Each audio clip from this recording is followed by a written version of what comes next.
A man who spent most of his life on death row for a 1992 murder he confessed to is getting a shot to fight for his freedom after another man's DNA was determined to be in the victim over 30 years later. Authorities say in 1992, Christopher Barber, a homeless man, and two friends showed up at Thelma Roberts' home in Montgomery, Alabama. Police say she invited the men to come inside and drink, and while there, Christopher Barber held Miss Roberts down while his friend sexually assaulted her, before Barber stabbed her to death and set small fires around the house. Barber confessed to the crime, but later recanted that confession, saying it was coerced by police who kept hitting and threatening him. Thelma Roberts' husband, who was also interviewed by police for the crime, claimed that the police physically assaulted him during their interrogation as well. Barber was a homeless man who said he didn't even know Mrs. Roberts. Still, he was found guilty and sentenced to death. But now his story is getting some attention from the courts, after attorneys for Barber presented evidence that the DNA found in the victim belonged to another man who was already in jail for a similar crime. Attorneys say a new test determined the semen found in Mrs. Roberts after her death belonged to Jerry Tyrone Jackson, who was a neighbor of the victim at the time and is currently serving time in jail for a sexual assault and stabbing death. Jackson had been friends with the victim's children and was unaccounted for during the murder.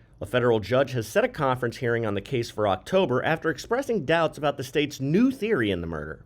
The state contends that Mrs. Roberts, a 40-year-old church-going woman, had consensual sex with Jerry Tyrone Jackson, who was 16 years old at the time and a friend to her children, and later invited a separate group of homeless men into her home to drink before she was assaulted and killed. The judge said the theory, quote, defies logic, common sense, and science. As the case proceeds through the courts, we'll keep you updated at AL.com.